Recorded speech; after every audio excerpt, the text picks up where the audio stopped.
Alors, bonjour à tous. Aujourd'hui, le Cercle Jean Mermoz a le grand plaisir de recevoir François Rary pour nous parler du passé, du présent et du futur du nucléaire civil en France. Monsieur Rary, bonjour.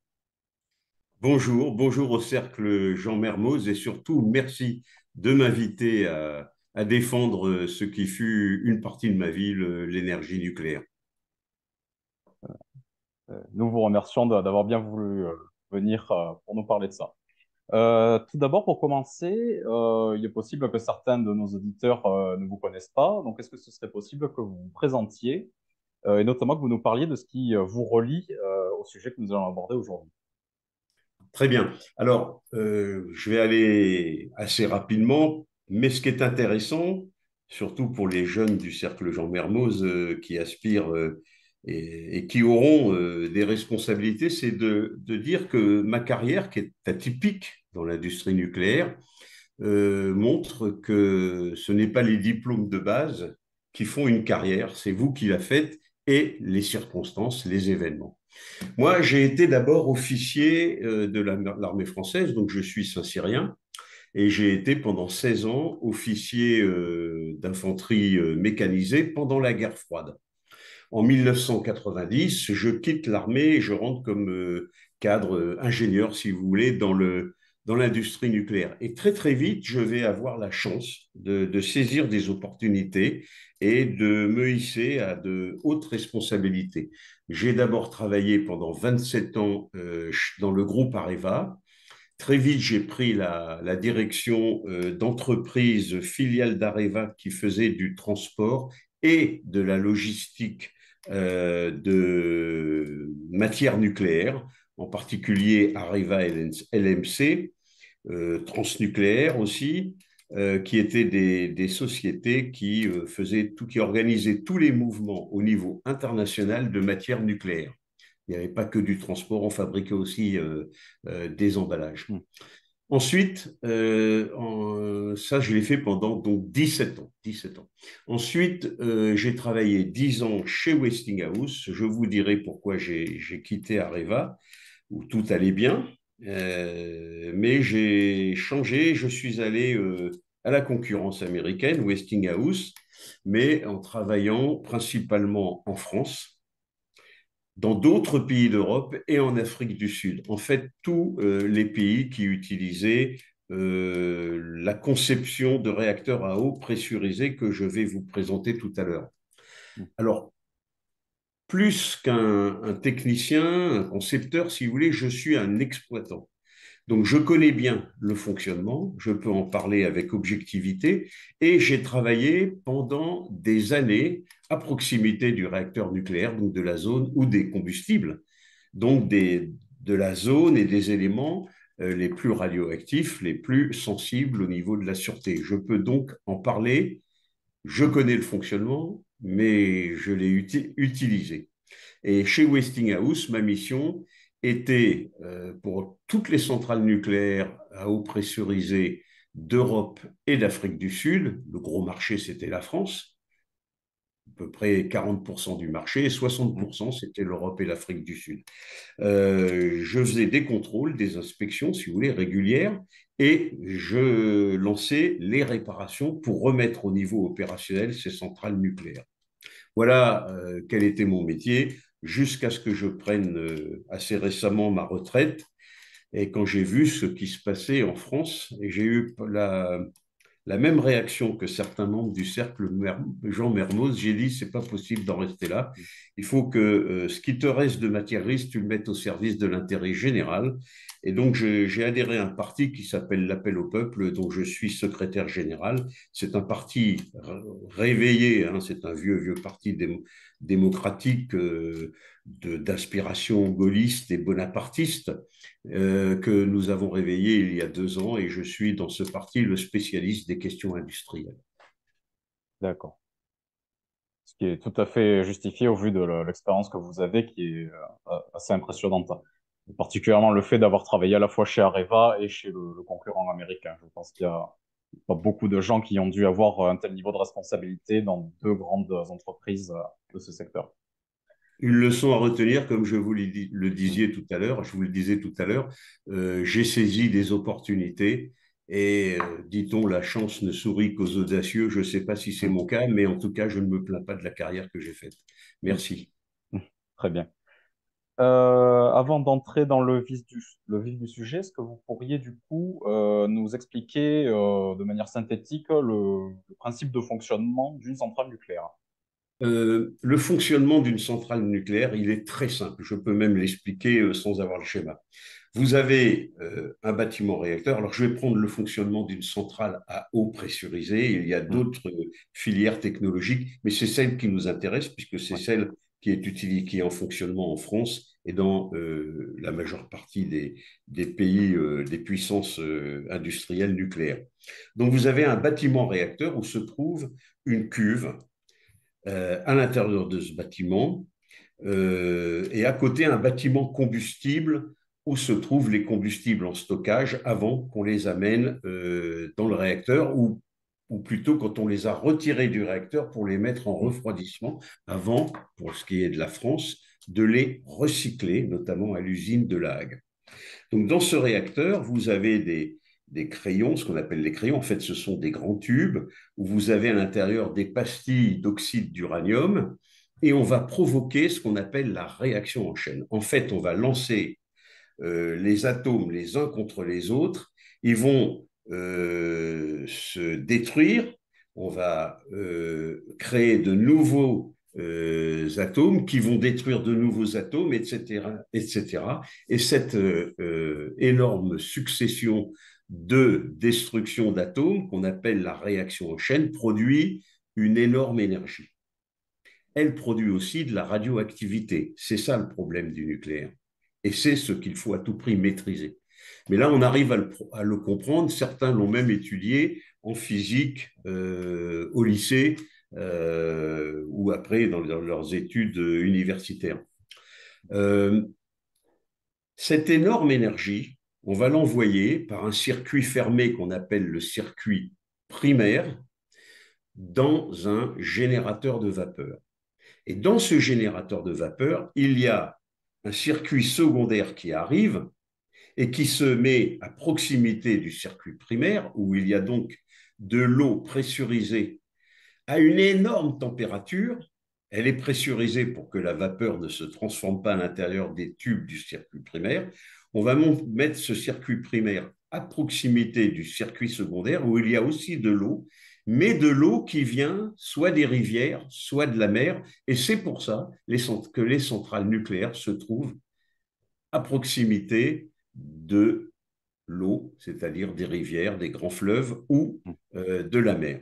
La Loire, le Rhône, la Seine pour la France, la Garonne aussi. Mm.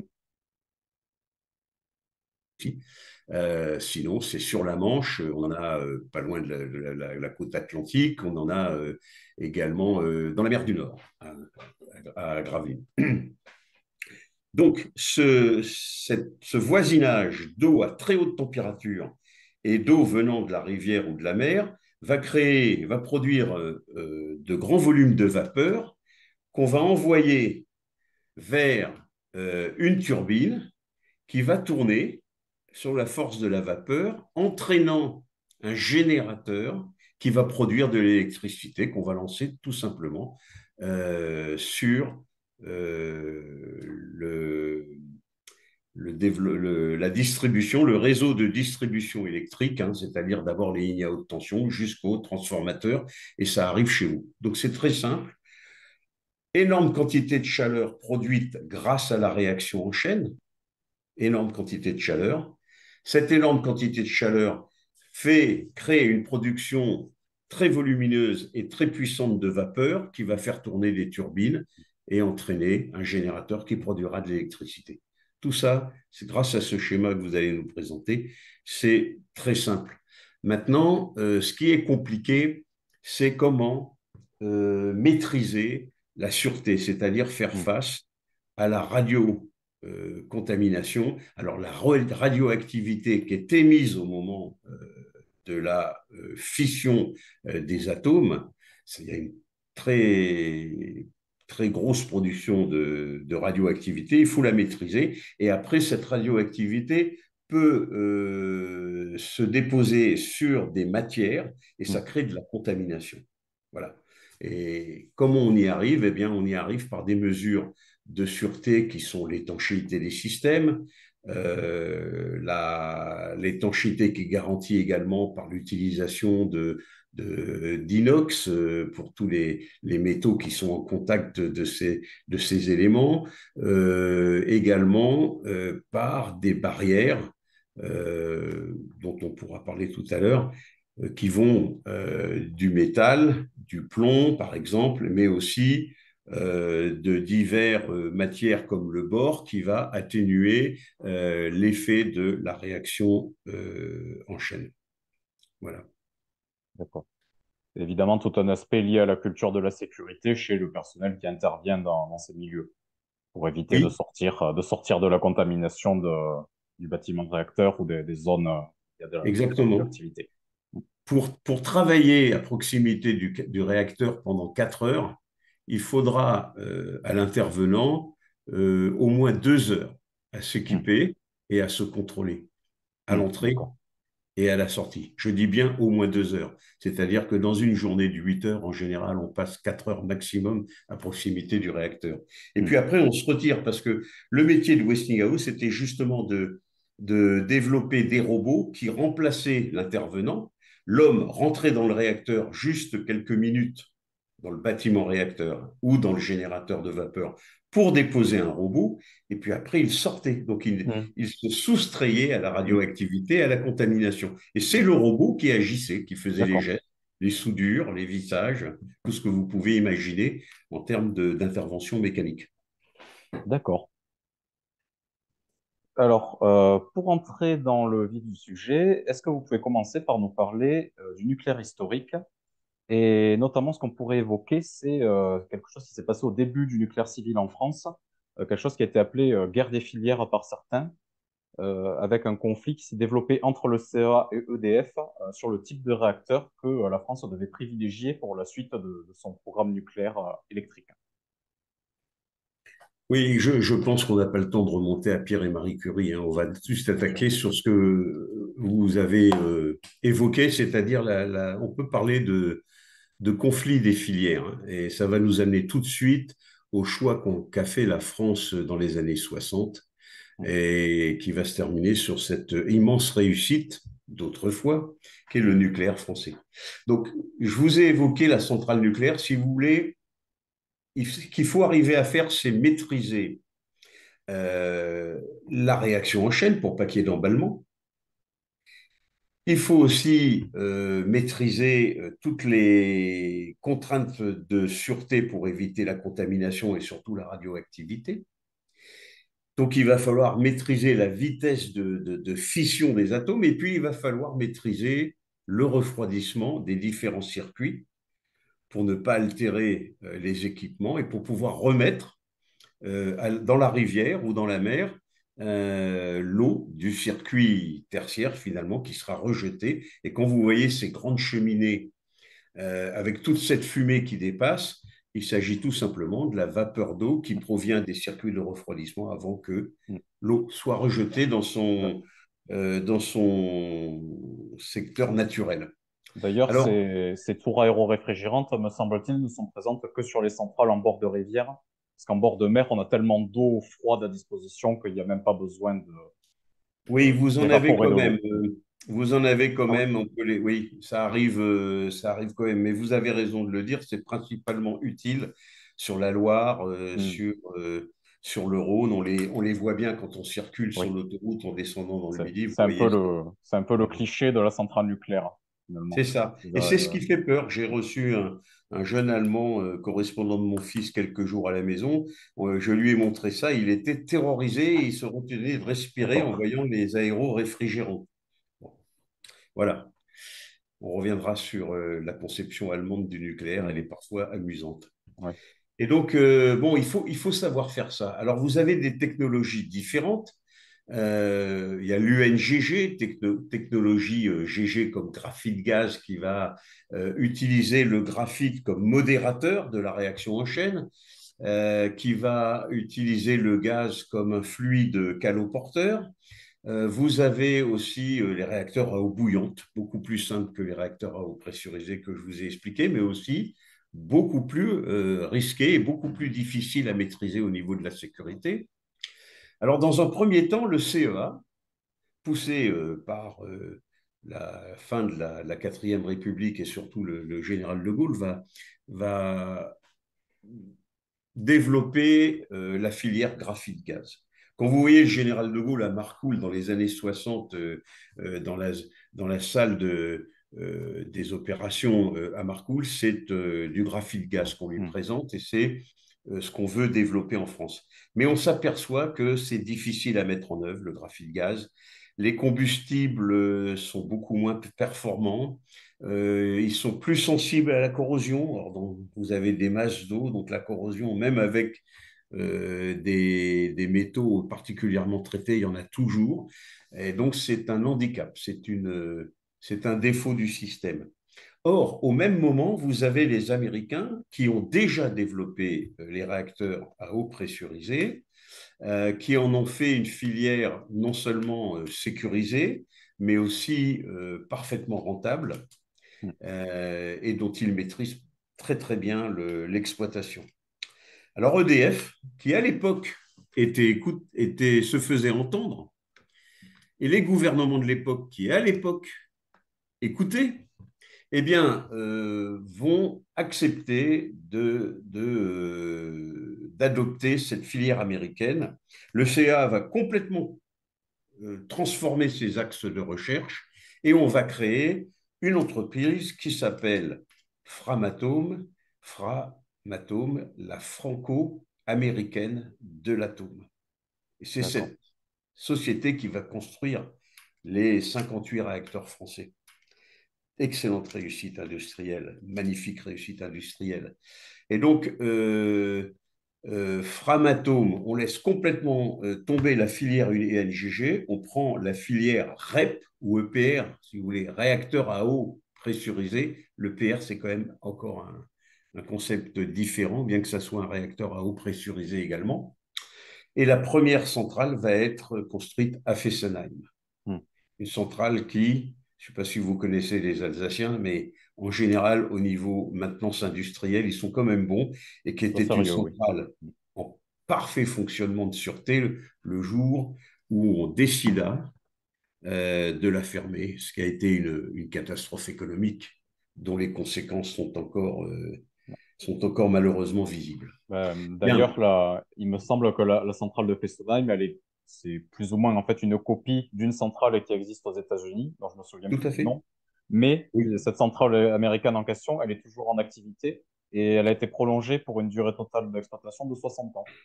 oui. Voilà. Vous avez raison de le rappeler, c'est effectivement la copie euh, d'une d'une filiale américaine. À l'époque, nous sommes les élèves des Américains. Et Hmm. donc, on va copier ce qu'ils font.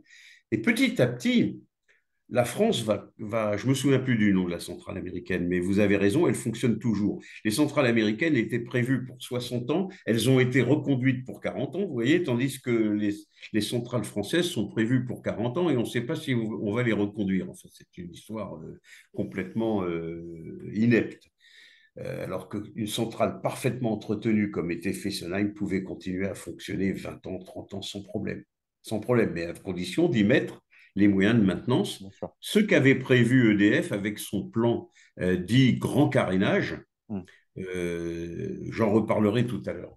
Et donc, les Français vont développer, vont construire finalement jusqu'à 58 réacteurs à eau pressurisée. Et qu'est-ce qui va se passer? Parce qu'au même moment, les Américains vont ralentir le développement du nucléaire du fait de la pression des opposants.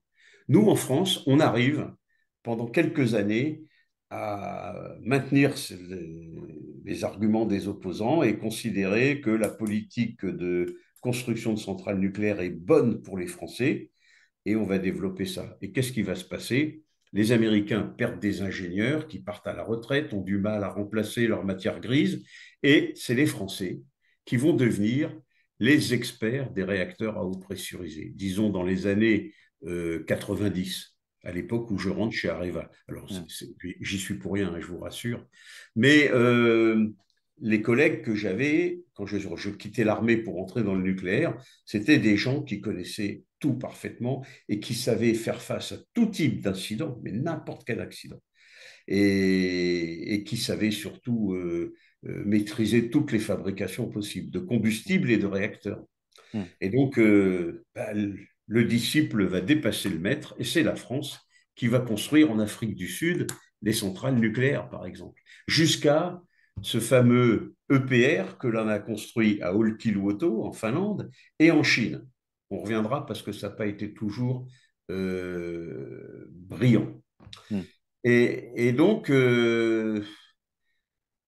ce disciple qui dépasse le maître va même aller juste plus loin que l'américain. Nous allons développer de manière industrielle le recyclage des combustibles. C'est-à-dire qu'on va prendre, au bout de 3 ans, un combustible à base d'uranium dans le réacteur s'use. Il devient très, très radioactif. On l'appelle un combustible usé.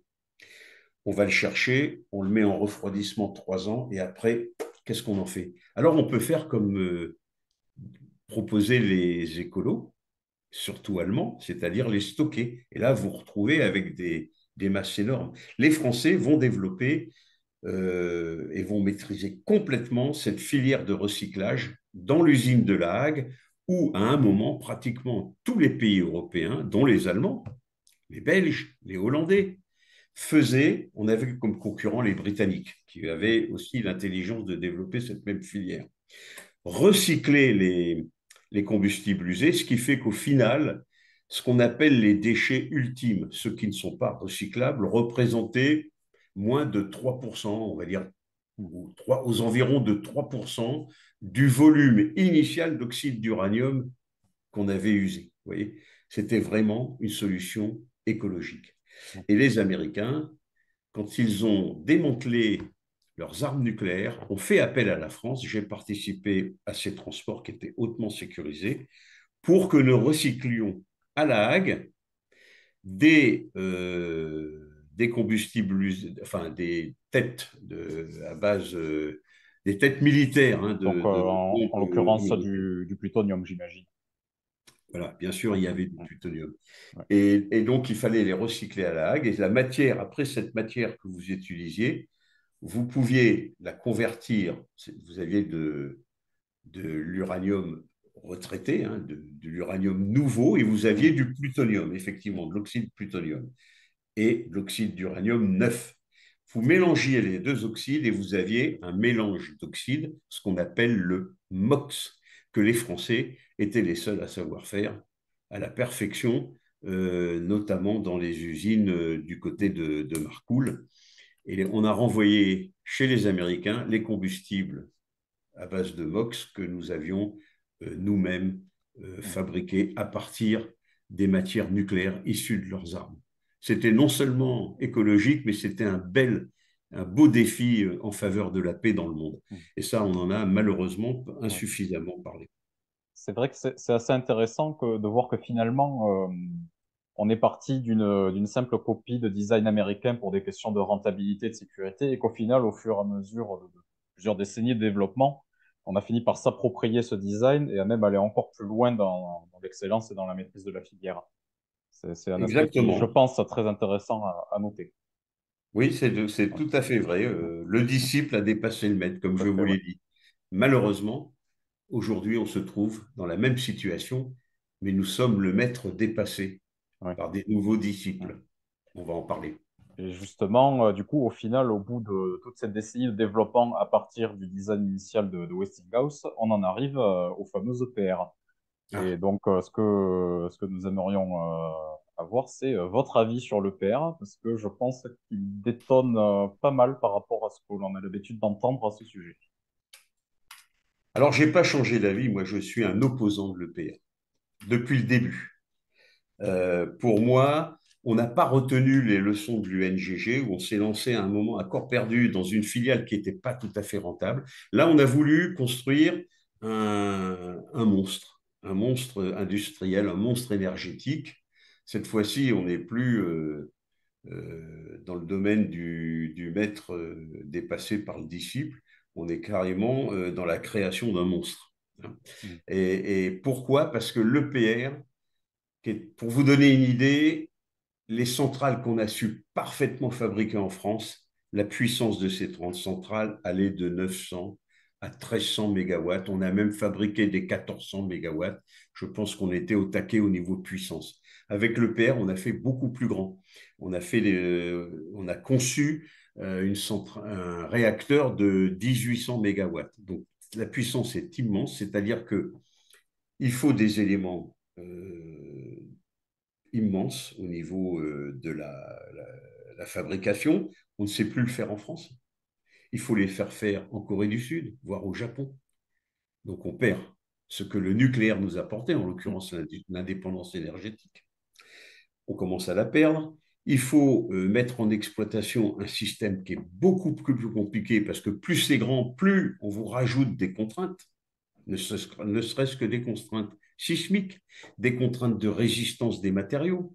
Et tout cela, c'est contrôlé par une autorité de sûreté nucléaire qui ne fait rien pour avantager la filière française, puisque l'autorité de sûreté nucléaire, et puis je le dis en mon âme et conscience, elle n'est pas indépendante. Elle se dit indépendante, mais elle ne l'est pas, parce qu'elle est forcément sous les autorités de l'exécutif français.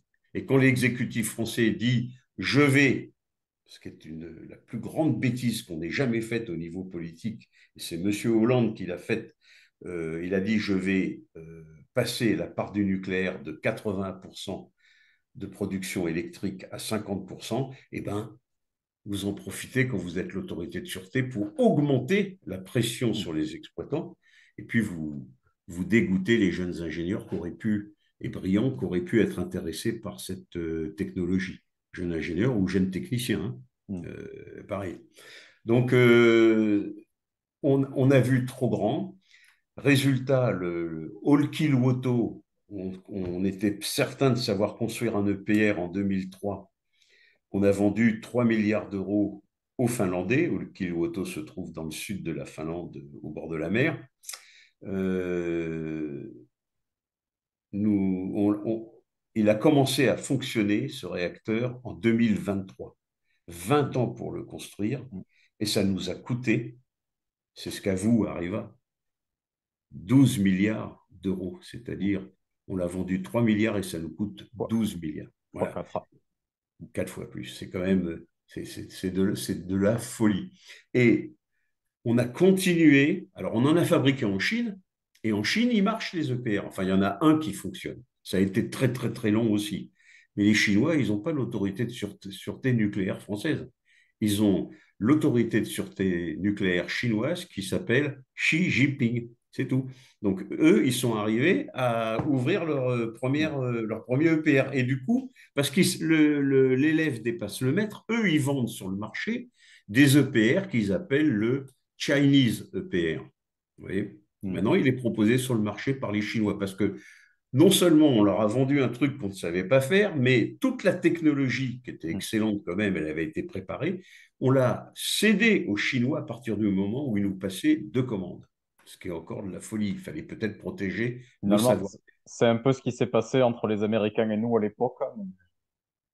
Un petit peu, oui. Ça pourrait s'en rapprocher d'une certaine manière. Un petit peu. Vous Mm. voyez, on est dans une industrie et une énergie totalement moderne, mais Mm. l'histoire nous donne des leçons dont on devrait s'inspirer à toutes les Mm. époques. Mm. Tout à Et, fait. et voilà ce qui s'est passé. Et aujourd'hui, à Flamanville, j'ai le regret de vous dire que c'est les mêmes choses qu'on a trouvées à Olkiluoto qui augmentent, tous les jours, l'autorité de sûreté trouve Mm. des défauts, demande qu'on les corrige, et ça devient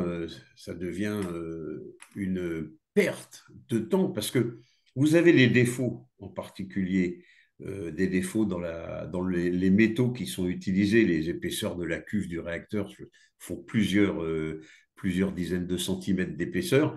Eh bien, il y a des défauts. ces défauts étaient considérés comme acceptables il y a Mm. 20 ans sur les centrales qui sont aujourd'hui en exploitation. Aujourd'hui, ça ne l'est plus. Mm. Donc, on en rajoute avec l'autorité de sûreté nucléaire et on crée aujourd'hui un gros problème. Donc, moi, je ne suis pas du tout un partisan de l'EPR.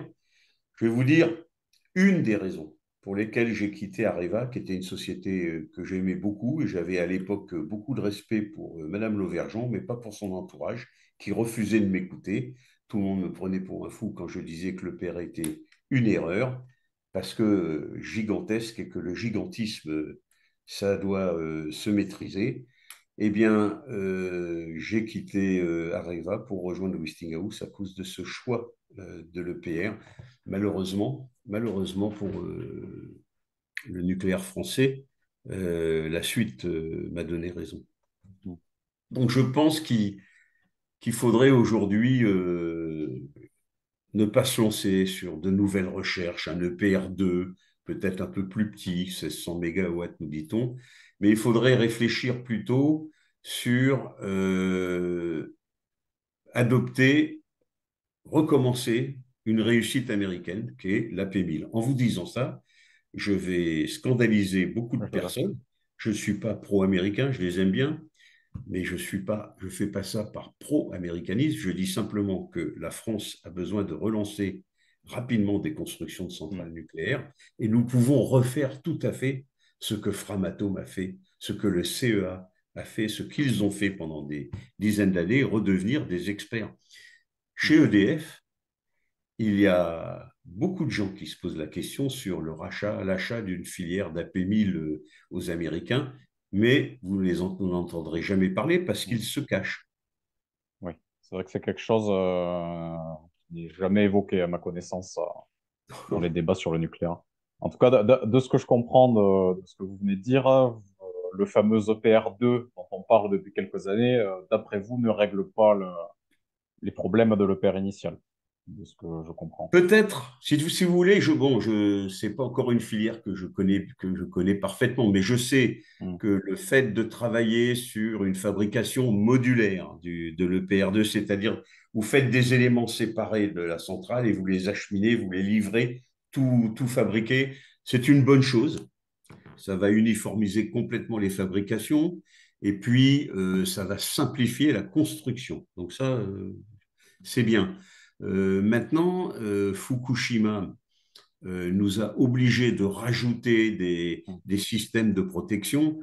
Par exemple, vous vous souvenez à Fukushima, ça a pris feu. La chaleur a fait une pression telle que le haut du réacteur a explosé et ça a disséminé la radioactivité. Pour refroidir, le défaut qu'avaient les, les réacteurs de Fukushima, c'est qu'ils n'avaient pas, le système de refroidissement est tombé en panne. Mm. Et donc, faute d'alimentation électrique. Donc, ce qu'on vous demande aujourd'hui, c'est un exemple, on vous demande d'avoir un système de refroidissement dont l'alimentation énergétique, électrique, va être indépendante de celle du réacteur. Bon, Areva a une conception en fabriquant des piscines éloignées du réacteur. Westinghouse, c'est une piscine au-dessus du réacteur. Bon, les technologies se valent sans doute. Moi, je dis, c'est que celle de Westinghouse, elle existe. Ils la connaissent. Il y en a déjà plusieurs dans le monde, aux États-Unis et en Chine. Et par contre, le PR2, il faut tout recommencer, quoi. Il Mm. faut recommencer la recherche. Alors qu'au CEA, chez Areva, qui s'appelle Orano aujourd'hui, chez EDF, les ingénieurs qui connaissaient bien la filière EPR, ou réacteur à eau pressurisé, pardon, excusez-moi, sont de moins en moins nombreux. Donc il faut Mm. relancer, on va perdre du temps, on va perdre de l'argent, alors que sur étagère, vous pouvez être livré Mm. en conception et en repartant sur euh, un, comment dirais-je, un partenariat franco-américain, Mm. sans oublier que le patron de Westinghouse aux États-Unis, je ne sais pas si vous êtes au courant, c'est un Français. D'accord. Voilà. Et il s'entoure d'un état-major où il y a pas mal de Français. Bon. Est-ce qu'il ne Et faudrait pas puis, utiliser ça pour répondre à un je, besoin immédiat? Je dis peut-être une bêtise, mais il me semble même que parmi les actionnaires de Westinghouse, les propriétaires, il n'y a pas que des capitaux américains d'ailleurs. Non. À vérifier, La mais je crois qu'il y majorité a... des Oui, capitaux de mon temps, c'était 95%, c'était Toshiba, c'était oui, les c'est Japonais. ça, c'est ce qui me semblait, oui, que c'était l'actionnariat était japonais, ouais, il me Oui, semblait. c'est ça. Ouais. Mais il y a entre Américains et Japonais, il y a un tel contentieux historique que les Américains avaient bien accepté les capitaux japonais, mais n'ont jamais vraiment accepté l'autorité Hmm. japonaise Disons que, au sein même de l'entreprise. d'accord. J'avais vécu. L'autorité des Japonais est relative. D'accord. Oui, elle est. Alors, les Japonais essayaient. Je pense que sur les grands choix stratégiques, c'était Toshiba qui décidait. Hmm. Mais sur le fonctionnement en interne de Westinghouse, c'était purement américain. Vous n'aviez pas de Japonais à la direction de Hmm. Westinghouse. Alors que quand on a une filiale et qu'on veut la maîtriser, on met un chef de chez soi. Mais là, je pense que ça aurait été une aubaine pour les Américains de faire un nouveau partenariat avec la France. Et puis, la France, gros client, aurait amené des capitaux, de l'argent, du financement, pardon, aurait lancé des investissements avec ça, avec cette conception américaine qui aurait pu être utile. Bon, mais ça, c'est, vous me demandez mon avis, je vous le donne. Oui. C'est effectivement pour des raisons politiques principalement, pas toujours bien vu en France. Moi, je vous dis, on veut relancer une filière parce qu'on s'est planté sur le PR. On refait une filière. Alors, le PR2, c'est vrai que ça va sans doute aller plus vite, mais on va encore perdre du temps, encore Hmm. perdre de l'argent, encore consacrer de la matière grise à autre chose qu'à développer des choses qui existent déjà. Hmm. En l'occurrence, pour le développement futur de la filière, ce qui est prévu pour l'instant, c'est la construction de 6 EPR2, 6 qui ont Oui, été annoncés et éventuellement 8 qui seraient peut-être décidés plus tard, mais bon, ça reste extrêmement théorique, sachant que même les 6 qui ont été annoncés de manière ferme, entre guillemets, même là, il n'y a encore pas grand-chose de décidé. On en est encore à un stade où l'État est en train de choisir avec EDF les lieux d'implantation. Et donc, oui, du ce coup, qu'il y a, c'est vous avez que déjà commencé à répondre à ce que je comptais poser. Mais du coup, vu que ces 6 EPR, ces 6 EPR 2, attention, il faut bien préciser, qui sont prévus, un, sont très théoriques, et deux, même si on arrive à les construire dans les temps, c'est a priori incompatible avec les niveaux de consommation d'électricité qu'on prévoit pour 2050. Effectivement, l'idée d'acheter sur étagère des réacteurs étrangers se pose. Et j'ai l'impression que dans le débat actuel en France, c'est un sujet qui n'est jamais abordé. oui. Mm. Alors, le problème, c'est que EDF est devenu complètement soumis à l'État français, ce qui est normal. Mm. C'est notre seul producteur d'électricité, enfin le majeur. Mais EDF n'ose pas dire. Il faut que les gens d'EDF, comme M. Lévy, ou comment il s'appelait, celui que j'ai connu en particulier, bon, ça me reviendra, il faut qu'ils soient à la retraite pour ouvrir, pardonnez-moi, leur gueule et puis se Mm. plaindre de la Mm. façon dont ils ont été traités. À l'époque où EDF a obtenu que le CEA laisse tomber la filière UNGG pour prendre la filière réacteur à eau pressurisée, bah, EDF pouvait se faire entendre. Et à Mm. l'époque, on avait soi-disant un gouvernement autoritaire. C'était celui du général de Gaulle ou de Pompidou. Vous voyez, bon, euh, vous parlez fort justement de un réacteur ferme en commande type EPR2, et puis les autres, pour l'instant, il y a pas encore de décision véritablement prise. Bon, supposons qu'il y ait 6 réacteurs à commande ferme, EPR2, 1600 mégawatts. Vous multipliez par 6, on arrive à 10 000 mégawatts en puissance nominale totale. Et ces 10 000 mégawatts, sachant qu'on va fermer des centrales nucléaires plus anciennes, comme on l'a fait stupidement à Fessenheim, on n'aura pas, vous avez raison de le dire, on n'aura pas, même si on fait faire 6 EPR2, Mm. la production suffisante Mm. pour, euh, pour la consommation française, industrielle, domestique. Alors qu'est-ce qu'on va faire? On va acheter de l'électricité aux Allemands qui produiront un maximum d'électricité avec leur centrale à charbon. Bravo, le rêve écologique, hein. Mm. Après, un contre-argument que certains auront probablement au sujet de l'achat de réacteurs étrangers, c'est que, il y aurait une perte de souveraineté par rapport à l'EPR2 qui est franco-français depuis le retrait des Allemands du projet. Oui, ça c'est bien, mais il fallait Euh, pas s'attendre à ce que oui, les Allemands, avec les choix qu'ils avaient pris, continuent à collaborer avec nous. oui. C'est une catastrophe pour l'Allemagne d'ailleurs d'avoir Mm, laissé tomber la, la filière nucléaire. C'est une catastrophe parce que c'est un pays qui veut s'affirmer comme protecteur de l'environnement et qui vaut plus la moitié de l'Europe. Et puis, moi, j'ai connu les centrales allemandes. Technologiquement, ça marchait très, très bien. Je suis déjà intervenu dans plusieurs centrales en Allemagne. Ça marchait très, très, très bien. Il n'y avait rien à envier à l'industrie nucléaire française, hein. mm, Bon, par contre, ils avaient un petit ressentiment. Ils n'aiment pas beaucoup les Allemands que les Français soient meilleurs qu'eux. Et comme nous, il n'y avait pas que la production d'électricité, il y avait aussi le recyclage du combustible, la mm, fabrication de combustible, tout ce qui était modernisation du parc nucléaire. On était quand même mm, en avance sur eux parce que eux laissaient tomber. Et leur problème, c'était quand vous arriviez dans une centrale nucléaire allemande, vous n'aviez que des gens qui étaient à deux doigts de prendre leur retraite parce qu'ils étaient mm. très âgés. C'est dramatique. Donc tant mieux s'ils ont quitté la filière EPR2, mais je ne me faisais pas d'illusions. Je ne les voyais pas du tout se lancer dans ce truc-là. Oui. Parce que justement, une partie des complexités exagérées du design initial de l'EPR sont dues aux exigences de sécurité des Allemands.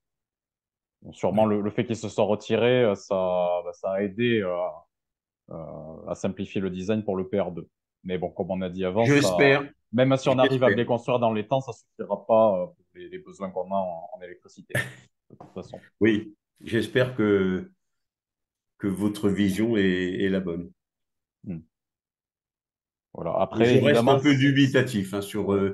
le temps qu'on va passer à développer le PR2, alors que sur étagère, vous avez chez des gens qui Ah, collaborent depuis des... après, on peut toujours imaginer l'idée de continuer avec les 6 EPR2 qui sont prévus et par ailleurs aussi acheter sur étagère à côté.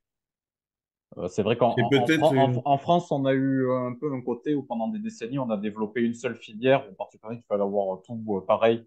Comme ça, c'était plus simple à gérer. Mais il me semble qu'il y a plusieurs pays qui ont des parcs nucléaires importants où il y a plusieurs types de réacteurs qui se côtoient. C'est peut-être une solution. Pourquoi Mm, pas? Il faut s'y pencher. Moi, personnellement, je préfère, dans des domaines qui sont au niveau de la sécurité et de la sûreté très, très pointus, dans ce type de technologie à maîtriser, je préfère que l'on s'attache mm, avec les moyens qu'on a aujourd'hui, hein, notamment ouais, humains, qui diminuent, qui vont repartir, je l'espère, mais pour l'instant qui sont pas, qui sont insuffisants. Je préfère qu'on se consacre à une filière. mm, Quand on a d'accord. quitté la filière UNGG, je pense que pour les techniciens du CEA, de très très haut niveau, hein, évidemment, ça a été un drame. Les gars ont Ouais, bossé 10 ans, 20 ans, peut-être ouais, plus sur l'UNGG, et on leur dit du jour au lendemain, EDF, l'électricien, celui qui vend l'électricité, pas celui qui est au commissariat de l'énergie atomique, euh, pour, pour développer la filière. Quand on vous dit, ben, vous laissez tomber, on prend finalement le système américain, ça a dû être très très dur. mm, Mais à l'époque, il y avait des gens d'une grande ouverture d'esprit et ils ont accepté ce sacrifice. mm, Et puis finalement, le mm, disciple a dépassé le maître. Et ouais, grâce au CEA et à EDF, nous avons développé une filière qui était devenue la meilleure du monde, la première au monde. mm. Ces dernières années, en plus des designs de réacteurs classiques comme les EPR2 ou l'AP1000 de Westinghouse dont on a parlé, on évoque aussi de plus en plus le sujet des SMR, donc des Small Modular Reactors, petits réacteurs modulaires. Est-ce que vous pensez que c'est une piste qui est intéressante à développer dans le cas français? Je n'en doute pas, hein. D'abord, c'est une conception qu'on peut très, très rapidement maîtriser. Il y a déjà des développements en France qui existent. De quoi s'agit-il? Il s'agit de réacteurs modulaires, c'est-à-dire qu'on va fabriquer les différents éléments en usine et après livrer directement sur le terrain de construction. Ça va donc aller très vite, ça va être une fabrication très facile à maîtriser.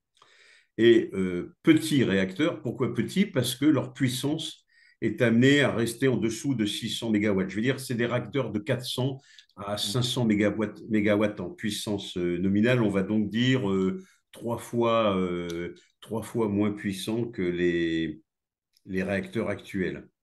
Alors, il y a un marché qui existe. Vous savez, vous avez des pays aujourd'hui qui ont un besoin absolu de désaliniser. Israël, mais eux, ils ont leur propre filière qui fonctionne pas mal. 30% de l'eau douce utilisée par les Israéliens vient de l'eau de mer. D'accord. L'Égypte a beaucoup d'avance dans ce domaine-là, bien plus que les Français, semble-t-il. Le Maroc également est intéressé. Avec le Maroc, les relations ne sont pas extraordinaires malheureusement en ce moment, mais elles sont très bonnes. Avec l'Égypte, on a là un marché. Mm. Les Égyptiens, c'est une démographie galopante, Mm. malheureusement, qu'ils n'arrivent pas à maîtriser. Donc, ils ont un besoin en eau potable qui n'est pas satisfait pour leur agriculture qui reste toujours confinée aux rives gauche et droite du Nil. Ils ont besoin d'irriguer pour produire justement leurs besoins alimentaires. Et puis l'Égypte se lance dans une industrialisation qu'elle est capable de développer. Donc ils vont avoir besoin d'énergie, ils ont besoin d'eau. Désaliniser la Méditerranée est un objectif des Égyptiens. Pour désaliniser, il faut énormément de capacité de production énergétique en électricité. Et pour ça, les petits réacteurs modulaires, qui ne présentent pas de risque de grande prolifération nucléaire, avec des pays qui sont des pays amis, ne représentent une solution et représentent un débouché pour Mm. la maîtrise technologique française. Donc, moi, je pense que non seulement ces petits réacteurs ont des débouchés dans ces pays, les nouveaux pays en voie de développement ou en voie d'industrialisation, ils en ont aussi en France. Hein. Vous savez, moi, j'habite une région riche, très grande, qu'on appelle l'Occitanie, et je crois que vous la connaissez tous bien, ainsi que nos éditeurs. Évidemment. Dans cette région, il existe un diktat de Madame Carole Delga, présidente de la région, qui n'hésite pas à interdire l'utilisation du mot nucléaire par ses instances. Je lui ai écrit plusieurs fois des courriers courtois, respectueux, lui demandant à être écouté.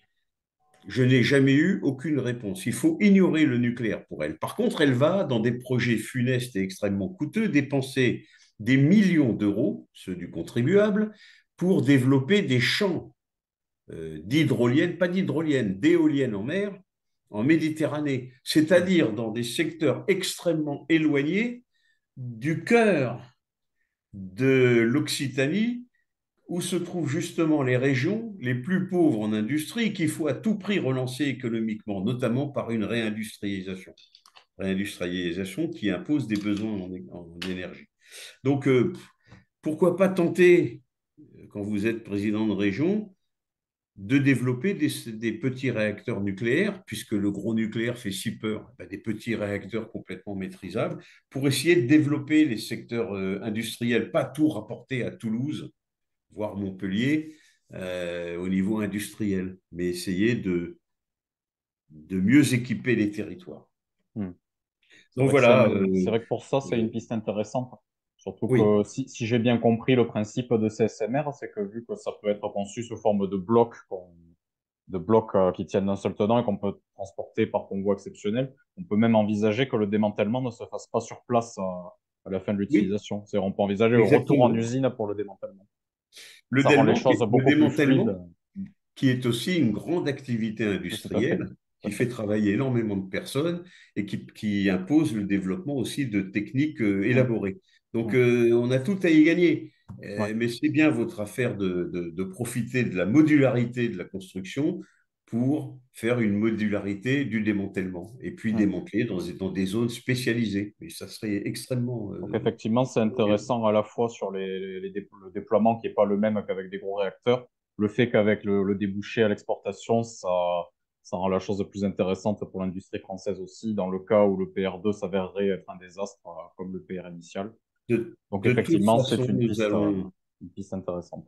nous avons besoin dès à présent et nous aurons de plus en plus besoin de capacités en financement pour des investissements futurs en matière Hmm, d'équipement nucléaire. C'est hmm, indispensable. Indispensable pour la protection de hmm, l'environnement, mais aussi parce que le nucléaire est notre énorme avantage hmm, financier, un énorme avantage pour notre industrie. hmm. Et c'est pour ça que les Allemands ont combattu le nucléaire français et ont arrêté chez eux, puis ont tout fait, je pense, moi, que les Allemands n'hésitent pas à financer et à aider les mouvements antinucléaires en France. Il y a un rapport récent de l'école de guerre économique qui parle de ça et qui explique comment l'État allemand utilise les associations environnementalistes pour faire de l'influence, une guerre d'influence au sujet du nucléaire. Si vous l'avez Tout à pas fait, lu, oui. je vous conseille Je d'aller l'ai voir. lu. C'est très, très Je intéressant. l'ai lu récemment. Mm. Effectivement, c'est paru il y a un mois à peu près. Mm.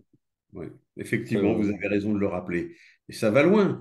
Moi, quand je faisais mes mouvements de matière nucléaire, que je chargeais des emballages de 120 tonnes comprenant 250 kilos de matière nucléaire, parce que c'était la protection mm. contre la radioactivité et l'étanchéité de l'emballage qui justifiait ce poids, quand je les chargeais pour renvoyer les déchets au Japon, donc sur des bateaux ou sur les trains pour les renvoyer en Allemagne, ce qui était complètement écologique. Ce n'était pas nos déchets, on les renvoie dans les pays producteurs.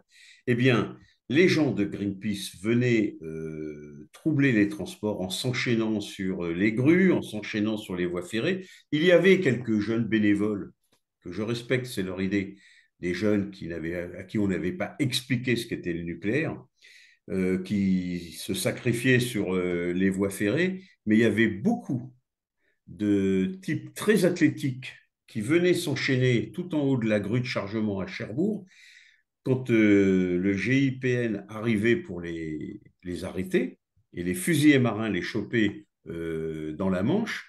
Moi, je les ai vus, j'ai discuté avec eux, je parle couramment allemand, je peux vous dire que c'était des mercenaires allemands, des anciens militaires allemands qui avaient quitté le service, mais qui se vendaient 1000 $ par jour à Greenpeace pour faire ces actions.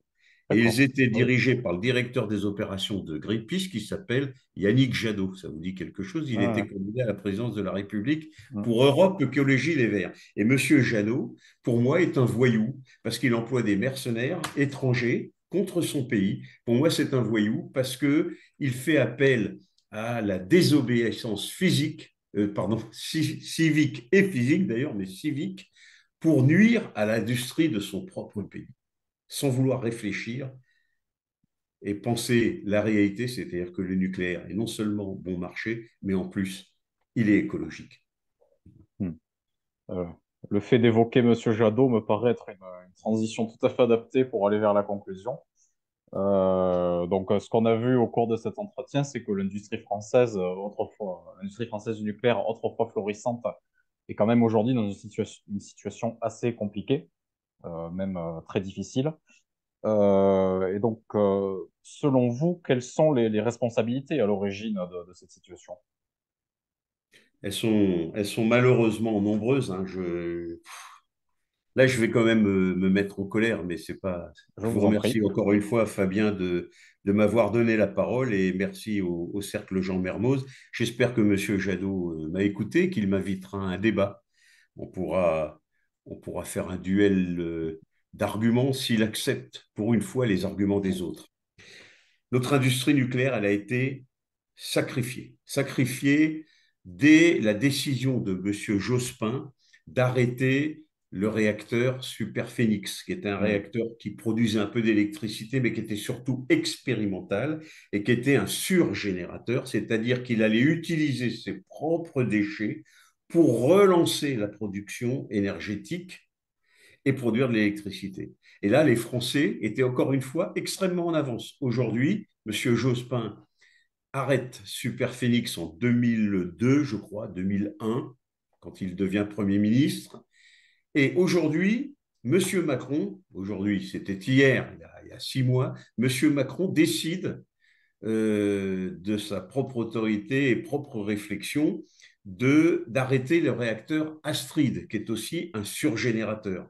Je ne vais pas m'apesantir sur la technologie, puisque vous me dites qu'on conclut, mais je vais simplement rappeler que ce sont des réacteurs qui vont utiliser leurs propres déchets pour reproduire de l'électricité. Il n'y a pas plus écologique que ça. Il y a de quoi devenir fou quand on voit des décisions pareilles prises par des gens qui sortent d'écoles soi-disant les plus réputées de France. Qu'est-ce qu'on enseigne à part du média training à l'École nationale d'administration? Moi, j'aimerais bien savoir, je voudrais voir les programmes. Est-ce qu'on parle à nos futurs préfets, à nos futurs ministres, à nos futurs patrons de la finance? Est-ce qu'on leur parle d'énergie et de conditions de production d'électricité? Donc, je pense que pour satisfaire M. Jadot et 3,5% d'écologistes, résultat moyen en France, dans l'électorat, ils sont prêts à sacrifier l'industrie française. Et ça, c'est pour moi criminel. Monsieur Jospin, je vous l'ai dit, a arrêté Superphénix. Monsieur Macron, sans aucune explication, ni technologique, ni démographique, ni écologique, environnementale, disons, vous a décidé comme ça, pour obtenir 3,5% du corps électoral écologiste, a décidé de passer la part du nucléaire à 50% alors qu'elle était à 80%, portant, ne serait-ce que par ses propos, parce qu'il ne l'a même pas fait, mais par ses simples propos, il a complètement affaibli la filière nucléaire française. Et M. Macron en a rajouté parce qu'il n'a rien fait pendant 6 ans. Au contraire, lui, il a fermé Fessenheim, Mm. alors que cette fermeture ne se justifiait pas. Donc, je pense que la responsabilité est énorme, M. Jospin, M. Hollande, M. Macron. Euh, ils n'ont pas compris la qualité de cette énergie, ses capacités à aider l'industrie française à avoir une énergie de bon marché. Ils n'ont pas compris surtout qu'aujourd'hui, c'est la moitié de la population mondiale qui fait le choix du nucléaire, qui fait le choix d'avoir une industrie nucléaire. Citons la Chine, 1,4 milliard d'habitants. L'Inde, 1,4 milliard d'habitants. Les États-Unis, 450 millions d'habitants. La Russie, une centaine de millions d'habitants, 70 à 80 millions d'habitants. Mais derrière, tous les satellites qui vont entraîner. Qu'est-ce qu'il y a? Le Brésil. Le Brésil, il y a combien d'habitants? Quelle est la population du Brésil? C'est pratiquement 130, 140 millions d'habitants. Sinon plus. Ce n'est pas très connu.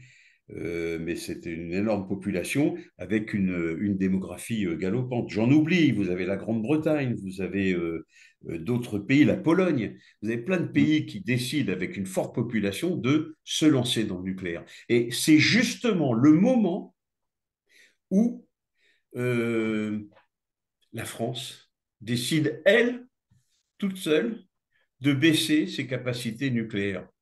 Donc je dis que cette décision était catastrophique pour le pays. Dans mon parti, à l'appel au peuple, on n'hésite pas à parler de haute trahison économique et pour lesquelles j'espère qu'un jour, ces gens-là, pas seulement devant l'histoire, mais devant les Français tout de suite, auront à rendre des comptes. Et à qui profite le crime, Fabien, d'après vous?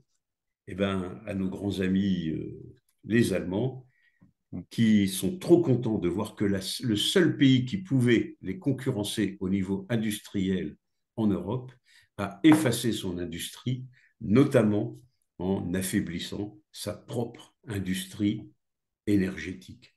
Voilà. Donc, je suis très en colère. Je pèse mes paroles. Je suis prêt à en rediscuter au cours des débats, pas seulement du cercle Jean Mermoz, mais d'autres. Et je pense que l'incompétence de dirigeants qui connaissent mal l'énergie, leur couardise devant la bien-pensance, leur démagogie pour obtenir quelques miettes de l'électorat, complètement dogmatiques que j'appelle les escrolos, eh bien, tout cela, ça a valu à notre pays une situation que j'espère que ça ne se reproduira plus et qu'on Mm. va revenir à la rationalité industrielle. Mm. Je pense que de ce point de vue-là, on peut être un peu optimiste pour l'avenir, parce que je pense que ces dernières années, on a vu qu'il y a eu un basculement de l'opinion en faveur du nucléaire après des dizaines d'années de matraquage dans le sens inverse, hein. Donc je pense qu'on peut être un peu optimiste sur l'avenir. Oui, En tout cas, il vaut l'opinion mieux l'être. publique évolue, Oui. l'opinion publique évolue, et puis je crois qu'on a connu en France, dans notre histoire, des périodes de crise pires encore que celles Mm. qu'on connaît aujourd'hui, hein. 1940, ça a Ouais. été Le pire un du pire, cataclysme. On s'en est relevé. On s'en est évidemment. relevé pour redevenir, après 1940, la quatrième puissance mondiale au niveau industriel, au niveau... Mm. À un moment, la France était la première puissance industrielle d'Europe.